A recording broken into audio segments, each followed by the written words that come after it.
Good morning વિદ્યાર્થી મિત્રો. આજે હું તમને મનુષ્યનું શ્વસન તંત્ર સમજાવવાનો છું. બોર્ડ ઉપર તમારી પાસે પ્રોજેક્ટરની મદદથી આખી આકૃતિ તૈયાર છે. શ્વસન તંત્ર આપણે જોયું હતું, કોઈ પણ અંગ તંત્ર છે એ શેનું બને તો કે અંગોનું. તો પહેલો જ પોઈન્ટ કે મનુષ્યના શ્વસન તંત્ર સાથે સંકળાયેલા અંગો કયા કયા છે. તો કે સૌથી પહેલા નસકોરા, રાતે બોલાવીએ એ નસકોરા અને નસિકા માર્ગ, પછી ગળામાં રહેલા અંગો, પછી શ્વાસ નળીને તો બધું હોય, અને મુખ્ય પાછું આવે ફેફસા. આ આપણા મુખ્ય અંગો છે. નસકોરા તો કે નસકોરા દ્વારા હવા શરીરમાં પ્રવેશે છે. આપણા જે બે આ નસિકા કોટર છે ને, આ નસિકા કોટર દ્વારા હવા અંદર પ્રવેશે છે.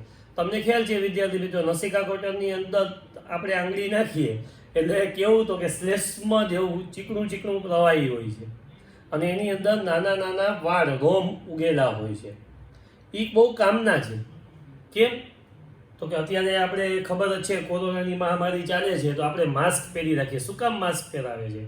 કે ભાઈ હવા દ્વારા કોરોનાના વાયરસ આપણા શરીરમાં ઘૂસી ન જાય. પણ ભગવાને ઓટોમેટિકલી માસ્ક આ નસકોરાની અંદર આપેલું છે કે જ્યારે બહારથી વાતાવરણમાંથી ધૂળના રજકણો, બેક્ટેરિયા, વાયરસ આવે તો એ જેવા આપણા હવા દ્વારા નસિકા કોટરની અંદર પ્રવેશે એટલે વાળની અંદર ત્યાં શ્લેષ્મ પ્રવાહી છે, એ પ્રવાહીની અંદર એ બધો ડૂચો ચોંટી જાય અને આપણા શરીરમાં પ્રવેશતું અટકાવે છે. અને એ ચોટેલો ડૂચો છે એ કયા સ્વરૂપે શરીરની બહાર આવે છે તો કે નાકના લિંક સ્વરૂપે બહાર આવે છે. બરાબર છે. તો હવે આપણે મનુષ્યનું શ્વસન તંત્ર જોઈએ પહેલાં એના અંગ વિશે જોયું કે ભાઈ નસકોરા, તો કે નસકોરા દ્વારા હવા શરીરમાં પ્રવેશે છે, અને આ માર્ગમાં આવેલા બારીક રોમ દ્વારા હવામાં રહેલી ધૂળ અને અન્ય અશુદ્ધિઓ, એટલે કે બેક્ટેરિયા છે, વાયરસ છે, અન્ય સૂક્ષ્મ જીવો છે, એ ગળાઈ જાય છે. અને આ ક્રિયામાં આ માર્ગનું શ્લેષ્મ સ્તર પણ મદદરૂપ. શ્લેષ્મ છે એ ચીકણું ચીકણું પ્રવાહી છે, એમાં આ બધો ડૂચો ચોંટી જાય છે. પછી ગળામાં રહેલા અંગો, તો કે ગળાની અંદર કંઠનળી, સ્વરયંત્ર, શ્વાસ નળી હવાના વહન માટે એક સળગ માર્ગ બનાવે છે. અને પછી શ્વાસ નળી છે એ ગળાના ઉરસ્ય ગૃહમાં ફેફસા સુધી લંબાયેલી હોય છે. ગ્રીવાના પ્રદેશમાં રહેલી કાસ્થીની વલયમય રચનાઓથી હવાના પસાર થવાનો માર્ગ રૂંધાઈ જતો નથી. અને છેલ્લે ફેફસા, તો કે ફેફસા શું છે તો કે ઉરસ્ય ગુહામાં એક જોડ ફેફસા આવેલા હોય છે. ફેફસામાં હવાનો માર્ગ નાની નાની નલિકાઓમાં વિભાજન પામે છે, અને અંતે ફુગ્ગા જેવી રચના વાયુકોષ્ઠમાં પરિણમે છે. ફુગ્ગા જેવી રચના છે એ વાયુકોષ્ઠની અંદર પરિણમે છે. તો હવે આપણે આ અંગો વિશે માહિતી મેળવી લીધી. હવે આપણે જોઈએ મનુષ્યોમાં શ્વસન, એટલે કે મનુષ્યમાં શ્વાસોશ્વાસની ક્રિયા કેવી રીતે થાય છે. જો આ દરેકે દરેક અંગ આપણી પાસે આકૃતિમાં સરસ મજાની રીતે ગોઠવાયા. નસિકા કોટર, મુખ ગુહા હોય તો કંઠનળી, સ્વરયંત્ર, શ્વાસ નળી, કાસ્થીમય રીંગો, ફેફસું એ પાસળીની અંદર, ઉરોદર પટેલ એનું પણ ખૂબ જ અગત્યનું કાર્ય છે. શ્વાસવાહિની, શ્વાસવાહિકા અને વાયુ કોટર, આ દરેકે દરેકનું મહત્વ હોય છે. હવે શ્વાસોશ્વાસ કેવી રીતે હોય છે તો કે જ્યારે આપણે શ્વાસને અંદર લઈએ છીએ, જો મનુષ્યમાં શ્વસન ક્રિયા, શ્વાસોશ્વાસની ક્રિયા સમજાવીએ છીએ કે જ્યારે આપણે શ્વાસ અંદર લઈએ ત્યારે આપણી પાસળીઓ ઉપર તરફ ખેંચાય છે. જે આ પાસળી છે એ આમ ઉપર તરફ, એ ઉરોદર પટેલના હિસાબે ઉપર તરફ ખેંચાય છે, અને ઉરોદર પટેલ ચપટો બને છે, પહોળો બને છે. તેને પરિણામે ઉરસ્ય ગુહાનો વિસ્તાર વધે છે. આ કારણે વાતાવરણમાંથી હવા ફેફસામાં દાખલ થાય, કારણ કે વાતાવરણનું હવાનું દબાણ કરતાં અંદરનું દબાણ ઓછું છે. કારણ કે ઉરોદર પટેલ નીચો જાય એટલે શું થાય તો કે અંદર પોલાણ વધ્યું, પોલાણ વધે એટલે અંદર દબાણ ઘટ્યું ને બહાર વધ્યું એટલે બહારની હવા નસિકા કોટર દ્વારા સીધી ક્યાં પ્રવેશે છે? તો કે અંદર પ્રવેશે છે. અને વિસ્તાર પામેલા વાયુ કોષ્ઠો હવાથી ભરાઈ જાય છે. વાયુ કોષ્ઠ કોટર છે એ આખા વિસ્તાર પામેલા ભરાઈ જાય છે. વાયુ કોષ્ઠો છે એ હવાથી ભરાઈ જાય છે. વાયુ કોષ્ઠો વાત વિનિમય એટલે વાયુઓની આપલે વાત વિનિમય માટેની સપાટી પૂરી પાડે છે. શરીરમાંથી કાર્બન ડાયોક્સાઇડ એકત્રિત થઈ અને આવેલું રુધિર વાયુ કોષ્ઠોની હવામાં કાર્બન ડાયોક્સાઇડ મુક્ત કરે છે અને વાયુ કોષ્ઠની દિવાલ ઉપર રુધિર કેશિકાઓના રુધિરમાં ઓક્સિજન ગ્રહણ થાય છે.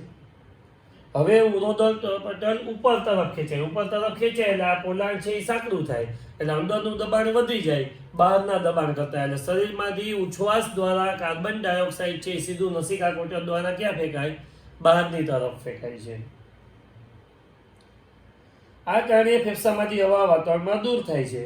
આમ શ્વાસોશ્વાસના સમયે જ્યારે હવા અંદર અને બહાર અવગમન પામે ત્યારે ફેફસા કેટલીક હવાનો જથ્થો જાળવી રાખે છે, જેથી ઓક્સિજનના શોષણ અને કાર્બન ડાયોક્સાઇડ મુક્ત કરવા માટે પૂરતો સમય મળી રહે છે. તો આ વિદ્યાર્થી મિત્રો શ્વાસોશ્વાસની પ્રક્રિયા થઈ. આકૃતિ પર જોજો, ફેસનો દોરો તો ચાલે, બાકી બધું તમારે દર્શાવવું પડે. હવે ફેફસા અને વાયુ કોષ્ઠો શું કરે? તો કે ફેફસામાં અત્યંત નાની સૂક્ષ્મ વાહિકાઓ, જો અહીંયા દેખાયેલી છે, શ્વાસ વાહિકાઓ, નાની સૂક્ષ્મ વાહિકાઓ ફુગા જેવી રચનાઓમાં અંત પામે છે, જેને વાયુ કોષ્ઠો કહે છે. હવે આ વાયુ કોષ્ઠ શું કરે? તો કે વાયુ કોષ્ઠો છે એ શ્વસન વાયુ કયા છે? O2 અને CO2 ની આપલે માટે વિશાળ સપાટી પૂરી પાડે છે. જો વાયુ કોષ્ઠોની સપાટીને વિસ્તૃત કરવામાં આવે, આપણે આ વિસ્તૃત કરીને જોઈશું, વિસ્તૃત કરવામાં આવે તો લગભગ 80 મીટર સ્ક્વેર વિસ્તારને ઢાંકી દે છે.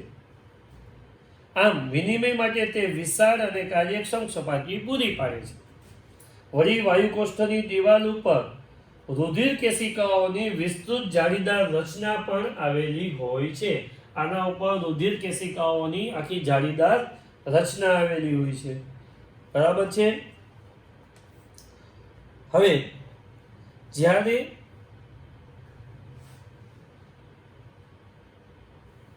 પ્રાણી કદમાં મોટું હોય તો ત્યારે ખાલી પ્રસરણતા વડે અંગોમાં ઓક્સિજન પહોંચાડવું અશક્ય બને છે. જ્યારે કદમાં મોટું પ્રાણી હોય તો ખાલી પ્રસરણતા વડે ઓક્સિજન શરીરના બધા અંગોમાં પહોંચાડવું કેવું બને? તો કે અશક્ય બને છે.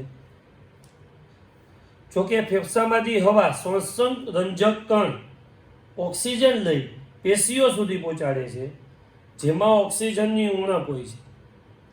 માનવમાં શ્વસન રંજક દ્રવ્ય કણ હિમોગ્લોબિન છે, જે ઓક્સિજન માટે ઊંચી બંધન ઉર્જા ધરાવે. HB હિમોગ્લોબિન હોય છે, જે શ્વસન રંજક કણ માટે ઊંચી બંધન ઉર્જા પણ ધરાવે છે. આ રંજક દ્રવ્યકણ લાલ રંગના રક્તકણ આવેલા હોય છે અને કાર્બન ડાયોક્સાઇડ પાણીમાં વધારે દ્રાવ્ય હોય છે, તેથી તેનું પરિવહન આપણા રુધિર દ્રાવ્ય અવસ્થામાં થાય છે.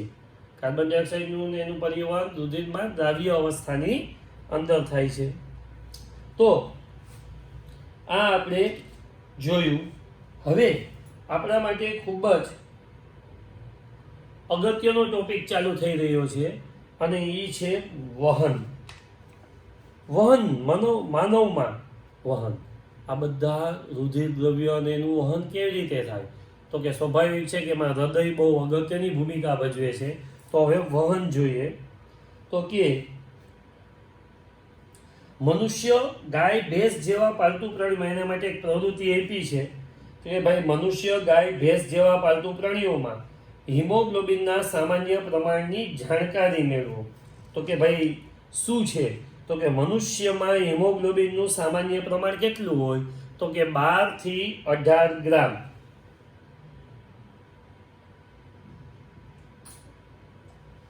મનુષ્યમાં હિમોગ્લોબિનનું પ્રમાણ કેટલું? તો કે મનુષ્યમાં, આ તમારા નોલેજ માટે છે, HB હિમોગ્લોબિનનું પ્રમાણ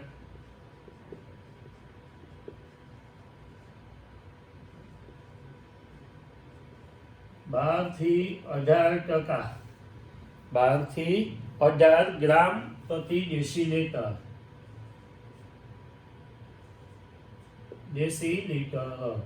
ગ્રામ પ્રતિ ડેસીલીટર.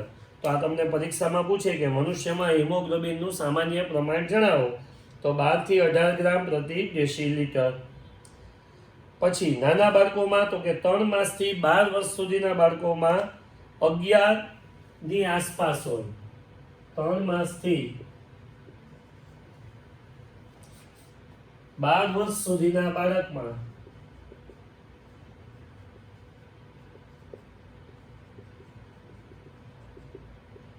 હિમોગ્લોબિનનું પ્રમાણ કેટલું હોય, તો કે 11.0 ગ્રામ પ્રતિ ડેસીલીટર. તો આ પ્રશ્ન એ છે કે સાહેબ પુરુષ અને સ્ત્રીમાં હિમોગ્લોબિનમાં ફેરફાર હોય? હા, તો કે થોડો ફેરફાર હોય. પુરુષ છે એમાં 13 થી 18 હોય અને સ્ત્રી છે એમાં 12 થી 16 જેટલું હોય હિમોગ્લોબિન. પછી ગાય ભેંસમાં હિમોગ્લોબિનનું પ્રમાણ કેટલું હોય, તો કે ગાયમાં 10 થી 15 ગ્રામ પ્રતિ ડેસીલીટર અને ભેંસમાં 12.5 થી 14.5 ગ્રામ પ્રતિ ડેસીલીટર જેટલું હોય છે. તો વહન, અગાઉના વિભાગમાં આપણે જોઈ ગયા કે ખોરાક, ઓક્સિજન અને નકામા પદાર્થોનું આપણા શરીરમાં વહન રુધિર કરે છે. રુધિર છે એ આ બધા ઓક્સિજનનું, ખોરાકના ઘટકોનું બધાનું વહન કોણ કરે છે, તો કે રુધિર કરે છે. ધોરણ 9માં પણ શીખી ગયા કે રુધિર એક પ્રવાહી સંયોજક પેશી છે. રુધિર શું છે? એક પ્રવાહી સંયોજક પેશી છે. રુધિરમાં એક પ્રવાહી માધ્યમ હોય છે જેને રુધિર રસ, એટલે ઇંગ્લિશમાં કહીએ પ્લાઝમા, ઇંગ્લિશમાં શું કહીએ? પ્લાઝમા. રુધિર રસ કહે છે. તેમાં કોષો નિલંબિત હોય છે. પ્લાઝમા ખોરાક, કાર્બન ડાયોક્સાઇડ અને નાઇટ્રોજનયુક્ત ઉત્સર્ગ પદાર્થોનું દ્રવ્ય સ્વરૂપે વહન કરે છે. ઓક્સિજનને રક્તકણોમાં લઈ જાય છે અને ઘણા બધા અન્ય પદાર્થો જેવા કે ક્ષારનું વહન પણ રુધિર દ્વારા જ થાય છે. આમ આપણે એક પંપ જેવા અંગની જરૂરિયાત છે. વહન કરવું હોય તો એને પમ્પિંગ કરવું પડે. તો એક પંપ જેવા અંગની જરૂરિયાત છે. એ પંપ જેવું અંગ તમને બોર્ડ ઉપર દેખાડેલું છે કે એ કેવી રીતે, હવે જોશે કે કેવી રીતે કાર્ય કરે છે. જે રુધિરને અંગોની આસપાસ ધકેલી શકે. નલિકાઓ કે વાહિકાઓની એક પરિપથની જરૂરિયાત હોય છે જે રુધિરને બધી પેશી સુધી મોકલી શકે, અને જરૂર છે એક એવા તંત્રની કે જે નિશ્ચિત કરે કે આ પરિપથમાં જો ક્યારેક નુકસાન થાય તો તેનું સમારકામ થઈ શકે. તો આપણો પંપ છે હૃદય. તો વિદ્યાર્થી મિત્રો, બોર્ડની એક્ઝામમાં નામ નિર્દેશનવાળી આકૃતિ હૃદયની પૂછાય જ છે. આ જેટલા અંગો દેખાયેલા એ બધા અંગો તમારે દર્શાવવાના છે.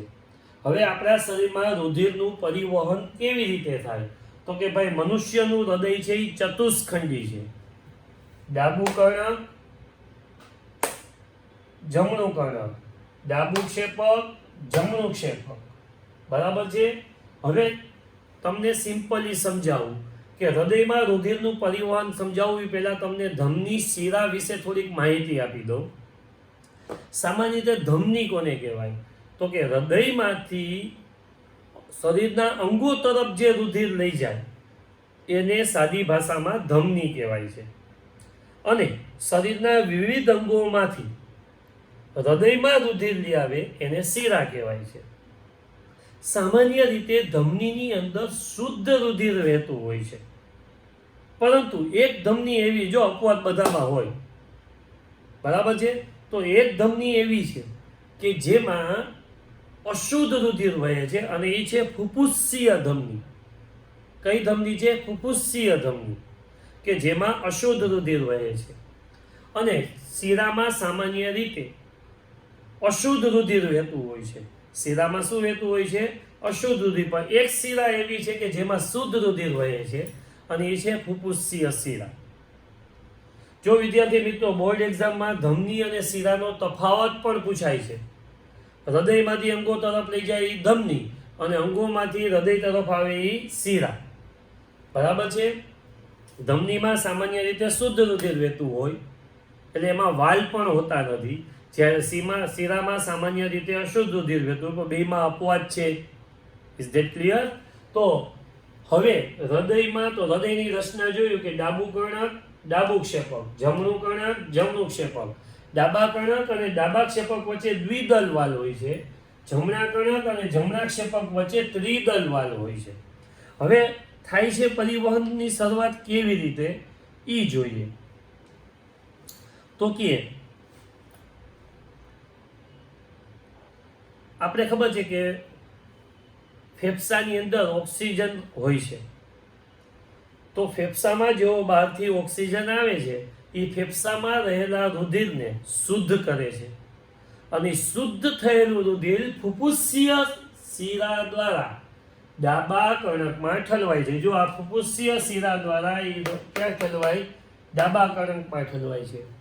જેવું ડાબું કર્ણક ભરાઈ જાય એ સાથે જ એનું સંકોચન થઈ દ્વિદલ વાલ ખુલે અને ડાબા ક્ષેપકમાં રુધિર. પણ એ સમય દરમિયાન જ્યારે ડાબું કર્ણક ભરાતું હોય ફુફુસ્સીય શિરા દ્વારા, ફેફસામાંથી ઓક્સિજન દ્વારા શુદ્ધ થયેલું રુધિર ડાબા કર્ણકમાં ઠેલવાય છે. જો ધ્યાન આપજો, ફેફસું રુધિર શુદ્ધ કરે છે, હૃદય નહીં. શુદ્ધ થયેલું રુધિર ફુફુસ્સીય શિરા દ્વારા ડાબા કર્ણકમાં ઠેલવાય. એ સમયે મહાશિરા દ્વારા જમણા કર્ણકમાં શરીરના વિવિધ અંગોમાંથી લીધેલું અશુદ્ધ રુધિર ઠલવાય છે. બે એક સાથે પ્રક્રિયા ચાલુ હોય. જમણા કર્ણકમાં અશુદ્ધ રુધિર, આમાં કેવું આવે? અશુદ્ધ. અને આમાં કેવું આવે? શુદ્ધ રુધિર. બરાબર છે? હવે બે ભરાઈ જાય એટલે આનું સંકોચન થાય. સંકોચન થાય એટલે ડાબા કર્ણકમાંથી દ્વિદલ વાલ ખુલે એટલે ડાબા ક્ષેપકમાં શુદ્ધ રુધિર આવે. એ સમય દરમિયાન અશુદ્ધ રુધિર છે એ જમણા કર્ણકમાંથી જમણા ક્ષેપકમાં આવે. બે ક્ષેપક સંપૂર્ણ ભરાઈ જાય એટલે બેયનું સંકોચન થાય. સંકોચન થાય એટલે ડાબા ક્ષેપકની અંદર મહાધમની જોડાયેલી હોય, એ મહાધમની દ્વારા શુદ્ધ રુધિર શરીરના વિવિધ અંગો તરફ પ્રયાણ કરે. ફેફસા સિવાય વિવિધ અંગો તરફ પ્રયાણ કરે. અને આ અશુદ્ધ રુધિર જમણા ક્ષેપકમાંથી ફુફુસ્સીય ધમની દ્વારા ફેફસામાં જશે. શું કામ? તો કે શુદ્ધ થવા માટે. ફેફસામાં શું છે? ઓક્સિજન. તો એ ફુફુસ્સીય ધમની દ્વારા હૃદયમાંથી અંગ તરફ ગઈ એટલે ધમની, ફુફુસ્સીય ધમની દ્વારા એ ફેફસામાં જશે અને એ અશુદ્ધ રુધિર શુદ્ધ થશે. શુદ્ધ થશે એટલે વધુ ફુફુસ્સીય શિરા દ્વારા ડાબા કર્ણકમાં ઠલવાશે, અને જે ધમની દ્વારા શરીરના વિવિધ અંગોમાં રુધિર ગયું હતું, બરાબર, અને બધા અંગોને પહોંચાડી એની પાસેથી અશુદ્ધ રુધિર શિરામાં ઠલવાય અને પાછું ક્યાં આવશે? તો કે જમણા કર્ણકમાં આવશે. તો આ તમારું હૃદયમાં રુધિરનું પરિવહન થયું. ફરીથી સાવ શાંત ચિત્તે સૌપ્રથમ ફેફસામાં ઓક્સિજન દ્વારા શુદ્ધ થયેલું રુધિર ફુફુસ્સીય શિરા દ્વારા ડાબા કર્ણકમાં ઠલવાય છે. એ જ સમયે શરીરના વિવિધ અંગોમાંથી CO2 યુક્ત અશુદ્ધ રુધિર મહાશિરા દ્વારા જમણા કર્ણકમાં ઠલવાય છે. ડાબા કર્ણક અને ડાબા ક્ષેપક વચ્ચે દ્વિદલ વાલ, જમણા કર્ણક અને જમણા ક્ષેપક વચ્ચે ત્રિદલ વાલ હોય છે.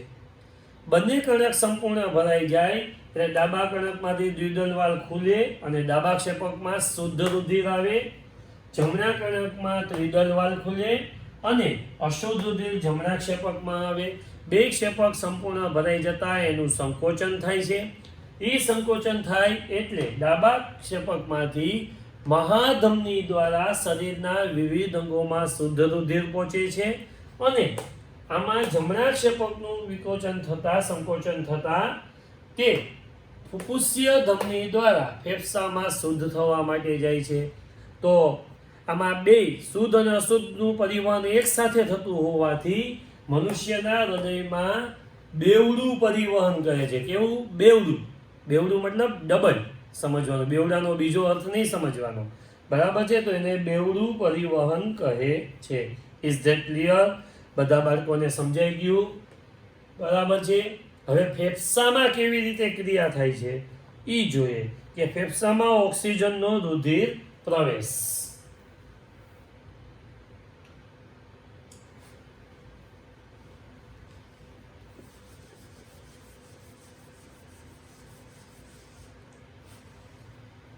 કે ફેફસામાં ઓક્સિજનનો રુધિર પ્રવેશ આપણે સમજીએ તો કે હૃદયના જમણા તેમજ ડાબા ખંડોમાં વહેંચાવાની રીત ઓક્સિજનયુક્ત અને ઓક્સિજન વિહીન રુધિરને મિશ્રિત થતું અટકાવવા માટે લાભદાયક છે. આ વહેંચણી શરીરને ઓક્સિજનનો વધુ કાર્યદક્ષ પુરવઠો પૂરો પાડે છે. પક્ષી અને સસ્તનની જેમ પ્રાણીઓ કે જેઓને વધુ ઉર્જાની જરૂરિયાત, જો સસ્તન પ્રાણીઓ છે એને વધુ ઉર્જાની જરૂરિયાત, જેને વધુ ઉર્જાની જરૂરિયાત છે તેઓ માટે આ પદ્ધતિ ખૂબ જ લાભદાયક છે. કારણ કે આના લીધે તેમના શરીરના તાપમાન જાળવી રાખવા માટે નિરંતર ઉર્જાની જરૂર પડે છે. શેની જરૂર પડે છે? નિરંતર ઉર્જાની જરૂરિયાત હોય છે. આવા પ્રાણીઓ કે જેમને આ કાર્ય માટે ઉર્જાનો ઉપયોગ કરવાનો હોતો નથી, તેઓના શરીરના તાપમાન પર્યાવરણના તાપમાન ઉપર આધારિત હોય છે. ઉભયજીવી પ્રાણીઓ કે સરીસૃપ જેવા પ્રાણીઓ ત્રિખંડીય હૃદય હોય છે અને તેઓ ઓક્સિજનયુક્ત અને ઓક્સિજન વિહીન રુધિર પ્રવાહને કેટલીક હદ સુધી નિશ્ચિત થવાની ઘટનાને પણ સહન કરી શકે છે. હવે ધમની અને શિરાનું તમને જે આખું પરિવહન છે થોડું એ આપણે સમજીએ થોડું. તો કે ધમની, તો કે હૃદયમાંથી વિવિધ અંગો તરફ જે લઈ જાય એને શું કહેવાય? ધમની કહે છે.